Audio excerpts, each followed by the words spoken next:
Apreciado doctor Luis Carlos, todos conocíamos sus virtudes como banquero y también como empresario e incluso como ingeniero, un aspecto sobre el cual hablé cuando celebramos juntos los 150 años de su facultad, la Facultad de Ingeniería de la Universidad Nacional.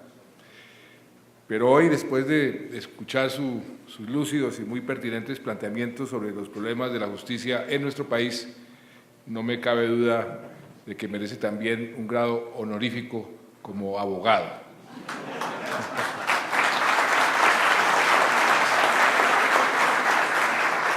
Gracias a su muy completa disertación, doctor Sarmiento, me excusa usted de realizar un diagnóstico sobre la situación actual de nuestra justicia, porque el que hace usted es bastante ajustado a la situación, bastante verídico. Y qué bueno ver que la Asociación Nacional de Instituciones Financieras esté preocupada por la justicia, por sus problemas y por sus soluciones. Mi última intervención en una asamblea de ANIF fue a finales del año 2009, cuando ya casi me despedía como ministro de Defensa, y en ella me refería al presente y al futuro de nuestras Fuerzas Armadas. Yo me siento muy contento, doctor Clavijo y apreciados amigos de ANIF, de asistir por primera vez como presidente de la República para hablar sobre el tema de la justicia, que va a ocupar la primera parte de mi intervención, y hacer también algunos comentarios sobre el asunto que convoca a esta asamblea, que son los retos económicos y sociales de nuestra administración. Aquí estará el doctor Juan Carlos Esguerra, ministro de Justicia, y estoy seguro de que él, como yo, ha tomado atenta nota de sus muy interesantes propuestas, doctor Sarmiento. Esas propuestas que usted ha tenido a bien hacernos con un objetivo que todos los colombianos queremos, y es resolver ese atraso, esa problemática de la justicia, algunas de las cuales propuestas suyas, afortunadamente, ya estamos en alguna forma cumpliendo. Y lo primero que quisiera poner de presente es que estamos de acuerdo con las últimas frases de su intervención, que creo que es el meollo del problema, en el sentido de que el objeto final de cualquier reforma a la justicia tiene que ser el ciudadano.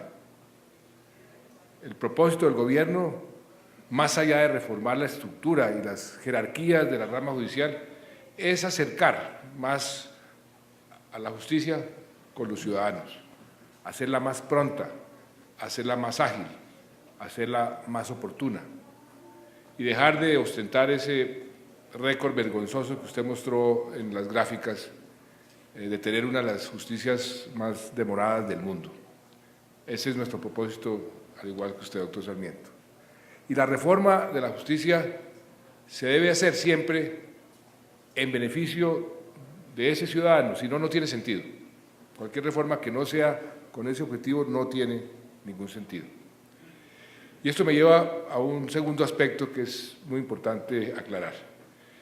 Muchos han criticado el proyecto de reforma constitucional a la justicia porque dicen que ella sola no resuelve el problema de la congestión judicial y los problemas que hoy tenemos de acceso a la justicia. Y yo estoy totalmente de acuerdo con esa crítica, con esa observación. Por supuesto que no. Estamos totalmente de acuerdo que eso no resuelve el problema. Lo que pasa es que la reforma constitucional, que sí contiene aportes importantes para la descongestión judicial, no es la única herramienta que estamos utilizando para mejorar la justicia. Esa reforma va acompañada de otras reformas legales, de nuevos códigos que junto con el acto legislativo componen un arsenal de reformas para acercar la justicia al ciudadano. Y usted, doctor Luis Carlos, hizo referencia al recordado exministro Enrique Lo Murtra, quien participó en esta asamblea hace más de 20 años. Pues bien, el doctor Lo Murtra, y esto lo anoté hace poco en el encuentro de la jurisdicción ordinaria en Ibagué, hablaba de tres fórmulas para devolverle la fe y la confianza al país en su sistema judicial, hace más de 20 años. Él decía, primero, desjudicializar las cuestiones no contenciosas que atendían los juzgados civiles.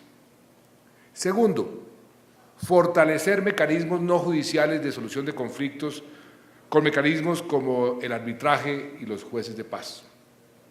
Y tercero, decía el doctor Lou Murtra, simplificar el trámite de los procesos judiciales utilizando la informática y las técnicas modernas. En todos esos aspectos ha habido avances que no podemos desconocer. La reforma a la Ley Estatutaria de Justicia que se hizo en el año 2009, la Ley de Arancel Judicial de 2010, que vamos a reformar para superar unos inconvenientes prácticos que se han presentado, la Ley de Descongestión Judicial del mismo año y el nuevo Código de Procedimiento Administrativo y de lo contencioso administrativo que yo sancioné en enero de este año. Son progresos indiscutibles en esa dirección.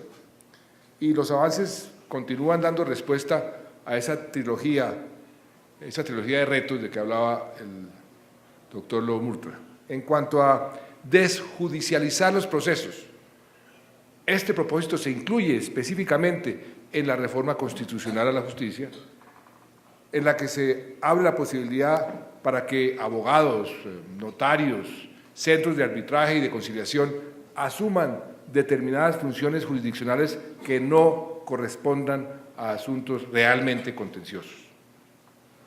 En cuanto al fortalecimiento de los mecanismos alternativos de resolución de conflictos, presentamos un proyecto de ley sobre arbitraje nacional e internacional basado en estándares internacionales y que, la verdad, después de revisarlo muy bien, yo considero que es una especie de estado del arte en el mundo en esta materia. Y también cursa en el Congreso un proyecto de ley para fortalecer los jueces de paz y para hacer, además, más simple su elección. Y finalmente, en cuanto se refiere a la simplificación de los trámites en la jurisdicción ordinaria, esta se dará a través del Código General del Proceso, que también estamos impulsando en el Congreso y que busca regular toda la actividad del proceso judicial civil. Yo creo que es necesario llamar la atención sobre la trascendencia que tendrá este código que acabo de mencionar, porque realmente va a ser un paso importantísimo en eso que todos queremos, que es la descongestión judicial. Por ejemplo, el Código establece la oralidad en procesos concentrados en 2 audiencias. Eso va a acelerar muchísimo todo el procedimiento. Se crean mecanismos para disuadir los recursos innecesarios. El proceso está lleno de recursos innecesarios. Y también simplifica el trámite de las llamadas excepciones previas. Se estimula el recaudo de pruebas por fuera del proceso y, en general, se ofrecen diversos mecanismos procesales. ¿Para qué? Para facilitar el avance y acelerar el avance de los trámites judiciales. Además, se modernizan los procedimientos con un mayor y mejor uso de la tecnología, con avances que harán la diferencia, como será el caso de usted hablaba de la notificación. Ahí se establece la notificación electrónica. Y usted recordaba, doctor Luis Carlos, cómo la diligencia de notificación fue por mucho tiempo un pretexto para burlar la justicia. Pero pronto, con la notificación por medios electrónicos, como es el caso de la que se hace al email registrado en la Cámara de Comercio, dicha burla ya no va a ser posible. En suma, lo que estamos haciendo con todas estas iniciativas, algunas constitucionales, algunas legales, es generar instrumentos que faciliten y hagan más ágil la función judicial y que, sobre todo, permitan una justicia realmente eficaz para los ciudadanos. Porque, repito, los ciudadanos son la razón de ser de todas estas iniciativas. En cuanto a algunos de sus planteamientos concretos, quisiera hacer algunas observaciones. En el Gobierno compartimos su opinión en el sentido de que resulta inconveniente consagrar con rango constitucional un porcentaje mínimo del presupuesto nacional que se debe destinar al sector justicia o a cualquier sector. En eso estamos totalmente de acuerdo. Eso va en contra de todas las normas convenientes del manejo de cualquier presupuesto. Y es por eso que, después de mucha discusión, se presentó a consideración de la Comisión Primera del Senado una proposición que el señor ministro de Hacienda aquí presente finalmente le dio su visto bueno. La verdad, un poco a regañadientas, pero era parte de la transacción, porque eso fue una transacción, una negociación, que consiste en consagrar un porcentaje del incremento del presupuesto de la rama judicial equivalente a la tasa de inflación esperada más 2 puntos porcentuales. O sea, no va a ser un porcentaje fijo como se contemplaba en la ponencia original. E inclusive, no nos gusta que esté en la Constitución, puede estar en la ley, pero dentro de esa transacción los congresistas dijeron, incluyamos entonces esto como fórmula de transacción, a lo cual finalmente se le dio el visto bueno. Pero de esa manera se garantizan los recursos necesarios para la autonomía de la rama judicial, ahorrándoles a los funcionarios de la rama la necesidad de acudir anualmente al Congreso y justificar las partidas presupuestales, lo cual, dicen ellos, compromete su independencia y su autonomía. Además, la propuesta no es estática, sino es flexible, al estar sujeta al comportamiento de la economía y al comportamiento de la inflación esperada. También compartimos su reflexión sobre las necesidades del sector que sufren ciclos y que a veces justifican partidas presupuestales extraordinarias o adicionales. En eso estamos totalmente de acuerdo. No puede ser un presupuesto fijo que no tenga la posibilidad de contemplar situaciones extraordinarias. Y siguiendo ese principio, precisamente por la necesidad de buscar resultados prontos, se promovió la aprobación en primer debate de un párrafo transitorio ahí en la Constitución, según el cual durante los próximos 5 años, o sea, el momento en que entre y durante 5 años, el Gobierno Nacional va a asignar 1 billón de pesos a razón de 200.000 millones de pesos cada año, con el único objetivo que está establecido, y eso se reglamentará por ley, de financiar los procesos de descongestión judicial. O sea que, en cierta forma, lo que usted estaba proponiendo, aumente el presupuesto, pero con un objetivo específico medible, ahí está contemplado. Como se ve, se trata de una norma temporal que está encaminada a resolver una coyuntura especial que afronta, y todos lo sabemos, y todos lo sufrimos, nuestro aparato judicial. También resulta interesante, y le cojo la caña, doctor Luis Carlos, su propuesta de crear una comisión de modernización de la justicia. Si bien, como ya lo dije, hemos avanzado mucho en distintas iniciativas y hemos revisado muchos códigos, todavía hay mucho por hacer. De hecho, el nuevo Código de Procedimiento Administrativo y de lo contencioso administrativo se preparó de la mano del Consejo de Estado y en constante discusión con muchos sectores de la academia y sectores de la sociedad, y trae varias soluciones para agilizar la jurisdicción de lo contencioso y del procedimiento administrativo. Desde el Viceministerio de la Promoción de la Justicia se trabajó con el Instituto Colombiano de Derecho Procesal para la elaboración del proyecto del Código General del Proceso. Y se hizo un trabajo bastante extenso, tarea que implicó además la revisión de todos los códigos procesales existentes. El proyecto de código ya fue aprobado en segundo debate, pero el trabajo conjunto con la academia, con las universidades, continúa.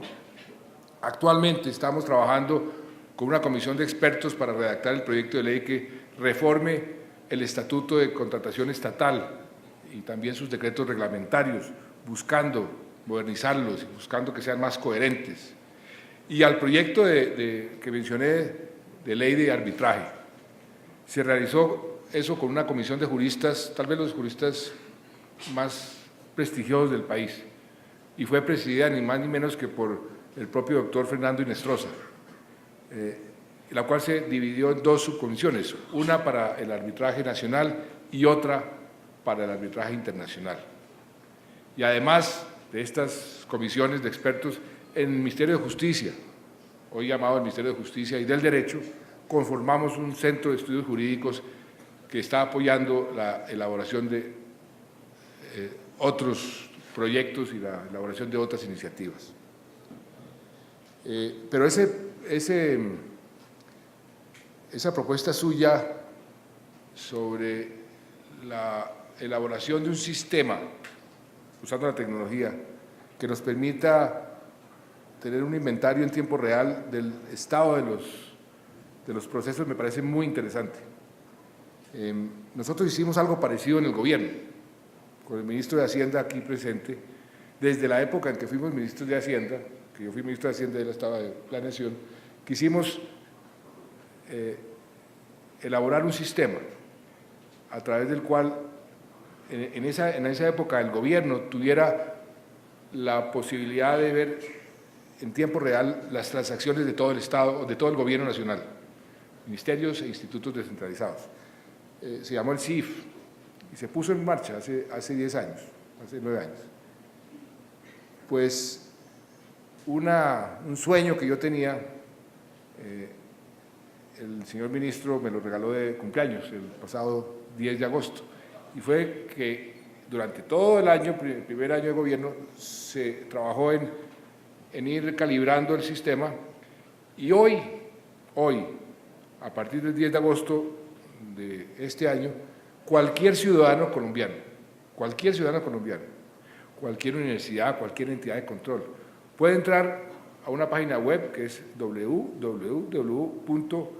programa de transparencia económica, pte.gov.co. Entra a esa página web y entra a cualquier ministerio, a cualquier instituto del gobierno central, descentralizado del gobierno central, y puede ver en tiempo real todas las transacciones financieras, todos los contratos, con quién se contrató, el nombre del contratista y cómo va el proyecto, cómo va el contrato o cómo va la ejecución de esa entidad, rubro por rubro. Esto no tiene ningún país del mundo. Se ha vuelto un ejemplo donde vos dicen, ¿por qué no nos presta ese software que lo elaboraron el Ministerio?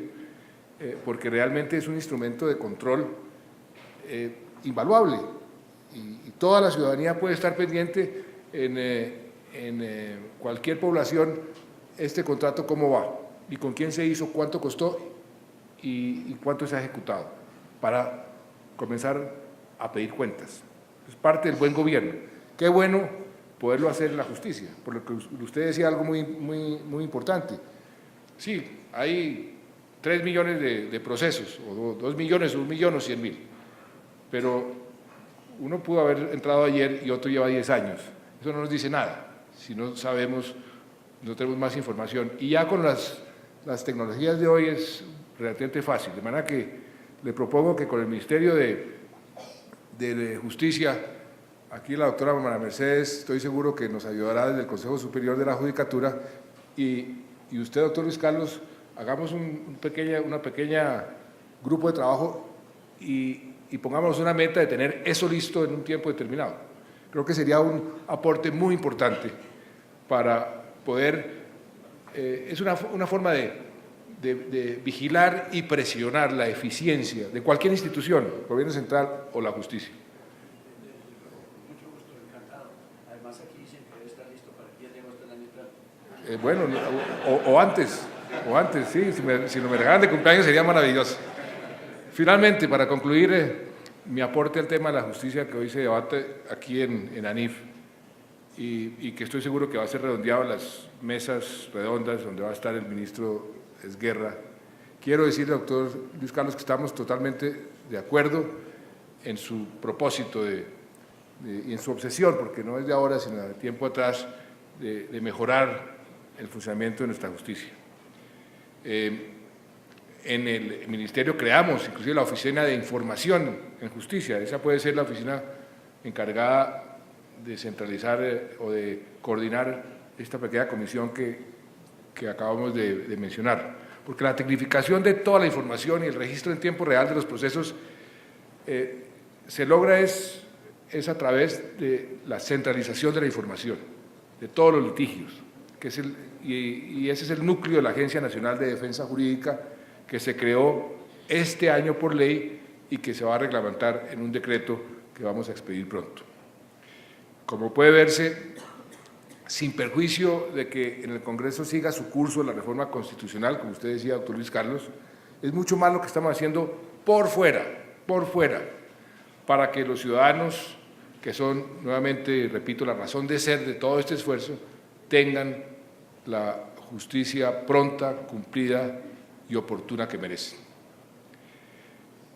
Y somos muy conscientes de que queda muchísimo por hacer.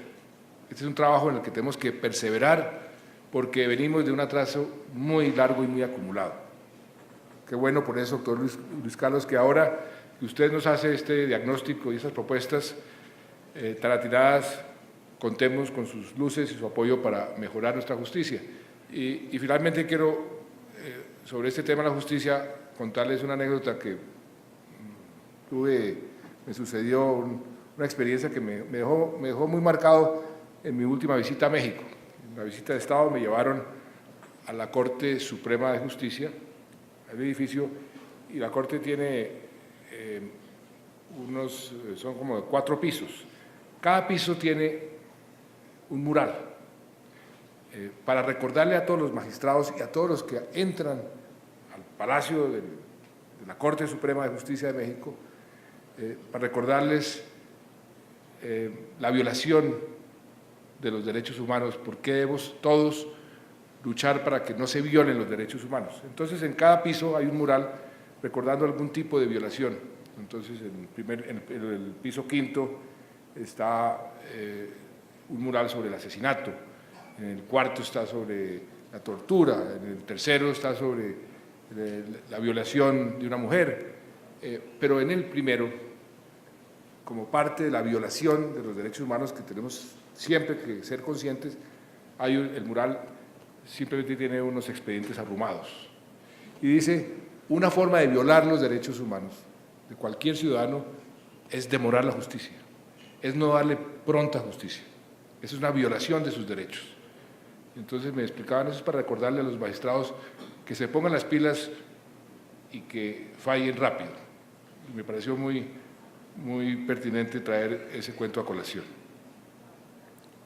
A propósito del tema de los retos económicos, que era la segunda parte de mi intervención, no puedo dejar de hacer referencia a unas inquietudes que ha manifestado la ANIF en días pasados a través de su muy querido y distinguido presidente sobre las perspectivas de la economía nacional en el complejo entorno internacional. Ha dicho el doctor Clavijo que el país, y lo cito, ya vive una desaceleración y que el próximo año la situación puede acentuarse si persiste la crisis internacional impulsada por los problemas de Europa y de Estados Unidos. Permítame que le diga, mi querido Sergio, que aunque no estoy de acuerdo con su diagnóstico y menos con su pronóstico, no puedo decir que me sorprenda, porque desde que usted era compañero mío, codirector del Banco de la República, y yo era ministro de Hacienda, me acuerdo que discutíamos mucho las perspectivas y ahí teníamos como un juego de palabras donde decíamos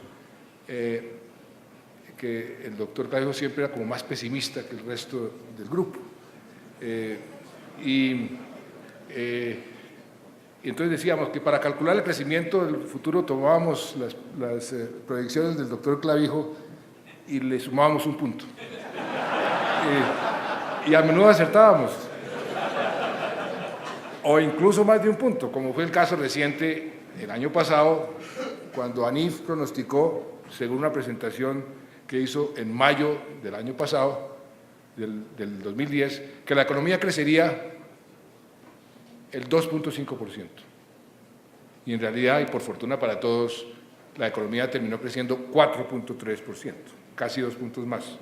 Entonces se nos fue la mano en un punto, doctor Clavijo. Ahora, no es un regaño, no es un regaño. Yo creo que más bien es un elogio, le voy a decir por qué. Porque usted está aplicando una estrategia de cobertura muy inteligente que yo apliqué durante muchos años. Y le voy a explicar por qué. Cuando yo llegué a Londres en el año 73, tenía 22 años, y el doctor Arturo Gómez Jaramillo, que fue mi segundo padre y que me enseñó muchas de las cosas que me han servido tanto en la vida. Por ejemplo, me enseñaba esa influencia francesa que él siempre tuvo sobre la importancia de las formas. Los franceses dicen «il y a la manière», es decir, el doctor Arturo Gómez Jaramillo tenía una forma de proceder donde imponía una gran autoridad, pero nunca lo vi exaltado o hablando duro, sino con una manera muy elegante, ponía sus puntos de vista y con una tremenda autoridad. Yo me acuerdo que él hacía mucho énfasis en eso, pero me dijo, dentro de esa forma elegante que tenía de enseñar, me dijo: joven, a usted le van a preguntar muchísimo, todo el mundo, sobre qué opina que va a pasar con el precio del café. Y yo le voy a dar un consejo. Cuando le hagan esa pregunta, usted va a tener información privilegiada, usted va a tener una cantidad de instrumentos para poder opinar sobre eso, pero yo le doy un consejo: siempre diga, lo veo mal, yo creo que va a bajar. Y le voy a decir por qué. Si baja, todo el mundo va a creer que usted es un genio, ¿no? Pero si sube el precio del café después de que usted dijo que iba a bajar, usted puede decir: siquiera me equivoqué. Entonces yo creo que usted lo que está haciendo es una correcta aplicación de esa estrategia de cobertura en sus pronósticos. Lo que pasa es que yo era un simple delegado alterno a la Organización Internacional del Café. Usted es un muy importante presidente de ANIF. Y entonces, si los presidentes de los institutos, o como si el doctor Luis Carlos comienza a decir, la economía comienza a desacelerarse, se va a desacelerar, todos los aquí presentes van a decir: uy, yo voy a dejar de hacer la inversión. Y entonces se convierte en eso de que llaman las profecías autocumplidas. Y no caigamos en esa tentación. El papel del gobierno y también de los empresarios es preservar y fomentar un activo muy importante, el más importante, creo yo, que puede tener un país, que es la confianza. Por eso, doctor Clavijo, y con el cariño y el debido respeto, permítame disentir de su apreciación sobre la supuesta desaceleración. Miremos los datos concretos, las frías estadísticas sobre este aspecto. La economía nacional creció el segundo trimestre del año 5.2%, y estoy seguro que este tercer trimestre, y le hago una apuesta, vamos a tener un crecimiento superior al 5.2%. La inversión extranjera directa va disparada y, según datos preliminares de la balanza cambiaria, superó en los primeros 9 meses los 11.000 millones de dólares, lo que representa un aumento del 54%. Y usted sabe que esa inversión se traduce en crecimiento posterior. Las exportaciones vienen creciendo por encima del 44%, y no es solo por la minería, pues en agosto las exportaciones no tradicionales aumentaron más del 40%. La industria creció en agosto 9.5%, uno de los incrementos más altos de toda nuestra historia, que además, un crecimiento de la industria con crecimiento del empleo, que genera más recursos, más ingresos y más consumo. En los primeros 8 meses del año, el comercio minorista creció más del 13%. La cifra más reciente del desempleo, 10.1%, muy cerca a la meta de un dígito que vamos a cumplir, no en el 2014, sino espero que antes de terminar el año. Y hemos creado en este último año cerca de 700.000 empleos, el país que más empleo ha creado de toda América Latina. En lo corrido del año a agosto, las licencias de construcción aumentaron cerca de 70% y vamos a cumplir la meta parcial de 270.000 viviendas iniciadas para el final para el fin de este año, avanzando hacia el objetivo que nos dijeron que estábamos locos porque era imposible de cumplir, del 1.000.000 de viviendas. Acaba de aprobarse el TLC con Estados Unidos, por fortuna, cuya sola noticia está trayendo grandes negocios al país. Usted vio cómo al día siguiente Nike puso una orden de $100 millones a Fanalca, que lo hizo público, e inmediatamente dijo, estos son 2.000 empleos más. Como en Jeff dijeron, ya se vino, están esperando solamente eso para venir a invertir aquí y trasladar muchas de sus fábricas aquí a Colombia. Con el TLC se prevé que el crecimiento adicional del PIB va a ser hasta de un 1% en forma permanente y se van a crear cerca de 300.000 empleos adicionales. Mejoramos 5 puestos en el ranking de Doing Business del Banco Mundial y somos el único país de América Latina en el grupo de los grandes reformadores, del Top Reformers, y el que más, dice el Banco Mundial, más estimula y protege la inversión en toda la región. Este lunes se conocieron las utilidades de Ecopetrol en el tercer trimestre del año, que alcanzaron 4.2 billones de pesos. Es el mejor trimestre de Ecopetrol en toda su historia, en toda su historia. ¿Y qué decir del sector financiero, doctor Luis Carlos? De su sector, que reportó utilidades a agosto de 8.3 billones de pesos, con especial preeminencia de establecimientos de crédito cuyas ganancias aumentaron más del 9%. Con cifras como estas, que son apenas las metas volantes de una carrera que estamos decididos y empeñados en ganar, entenderán por qué me cuesta estar de acuerdo con la afirmación de que vivimos una desaceleración. Pero sí estoy de acuerdo con el doctor Clavijo en que debemos prepararnos, y eso es lo que estamos haciendo todos los días, para el caso de que la crisis internacional se empeore, porque eso nos afecta inexorablemente. El Wall Street Journal traía un artículo este lunes en el que informaba que los analistas están comenzando a mejorar sus perspectivas sobre el desarrollo económico de Estados Unidos, y ojalá sea así. Y ayer o antes de ayer veía que China ya reversó la tendencia en materia de manufacturas y comienza otra vez a subir. Y Dios quiera que le vaya bien a Europa ahora que están discutiendo una solución final para la deuda de muchos de sus países. Porque el contexto de la economía mundial en que vivimos pues es difícil y nos afectaría sin duda alguna. Sobre eso no estamos en desacuerdo. Y nosotros como gobierno esperamos lo mejor, pero tenemos que prepararnos, y no estamos de acuerdo, para lo peor. Pero no pronosticar lo peor, sino prepararnos por si acaso viene. Hay una diferencia en eso, porque no hay nada escrito. Esta semana las cosas pueden estar mejor, pero mañana puede cambiar el horizonte. Esa es la realidad de las situaciones económicas. Y pensando en esto, promovimos hace unos días un diálogo entre empresarios, sector financiero, los trabajadores, el gobierno, para que todos pongamos de nuestra parte en caso de que la crisis internacional se empeore.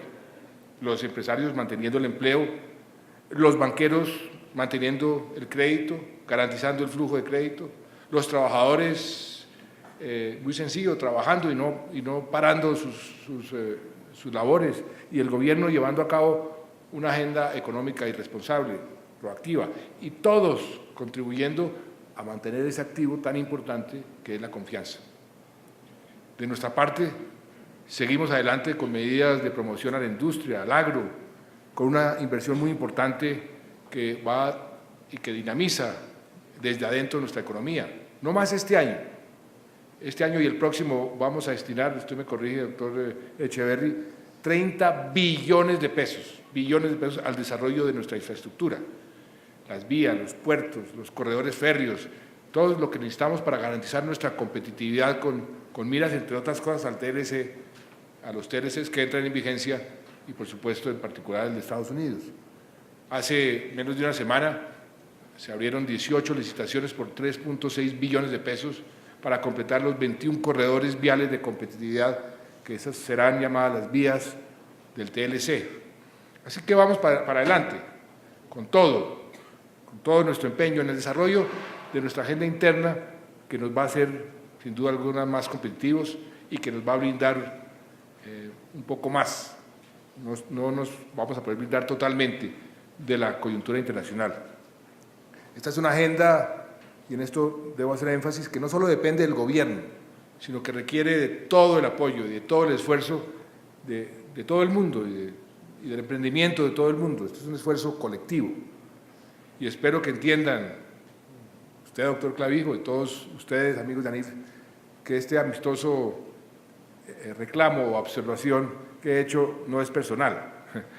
A mí como gobernante me corresponde liderar la nave del optimismo y a ustedes como analistas, y aquí están los periodistas, les corresponde mantener la independencia crítica, en eso estamos totalmente de acuerdo. Pero a todos, a ustedes, a nosotros, nos toca trabajar para defender ese activo que es la confianza, porque la confianza es la tierra fértil en la que florece la prosperidad. Y si hoy asistimos a esta asamblea es porque confiamos en el profesionalismo de ANIF y porque queremos contar con su apoyo, con su orientación y con sus críticas, por supuesto, en las tareas por venir. Y no puedo concluir sin felicitar con todo entusiasmo a quienes hoy reciben el Premio de Periodismo Económico que entrega ANIF todos los años, por todas sus contribuciones destacadas en la prensa escrita, en las revistas especializadas, en la televisión. Nada más importante que informar bien, a tiempo, con conocimiento, que criticar, porque es muy importante. Yo digo que las críticas para el gobierno son como una ducha de agua fría todos los días que uno lo despierta y lo hacen ver que estamos vivos y que hay una realidad y que hay cosas que no funcionan. Ese es parte del papel de los periodistas y yo lo respeto y lo estimulo. Por eso les felicito mucho por estimular el papel de los periodistas, que es algo importante para todo el engranaje. Yo personalmente guardo mucha gratitud hacia el periodismo económico colombiano y que siempre lo he dicho, se ha caracterizado por su responsabilidad. Conocí y admiré su buen criterio cuando me tocó ser ministro de Comercio, después como ministro de Hacienda, en un momento además en el Ministerio de Hacienda de una crisis económica sin antecedentes. Entonces tuve que tomar medidas muy impopulares, pero eran necesarias. Y encontré siempre en la prensa especializada un interlocutor capaz de entender la necesidad de esas reformas, por supuesto que criticaban que se hacían eco a los críticos, pues parte de su labor, pero siempre hicieron su labor con responsabilidad. Y debo decir que para mí el periodismo económico es tan importante que me traje para el gobierno a uno de los periodistas económicos de Colombia más connotados, como es John Jairo Campo, que ahora está como secretario de prensa. John Jairo, por cierto, no ha ganado una, sino 4 veces el premio periodismo de ANIF, y eso es prueba fehaciente del acierto que acostumbran tener entonces sus jurados. De manera que muchas felicitaciones a los periodistas. Apreciados amigos todos, gracias otra vez por dedicar tanto tiempo y tan buen análisis al tema de la justicia y a los temas también económicos de nuestro país.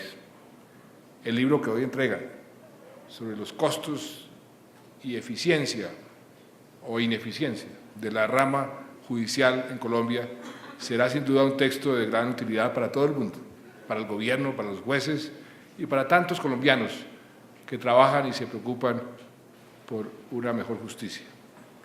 Retomo sus palabras, doctor Luis Carlos, y con ellas termino.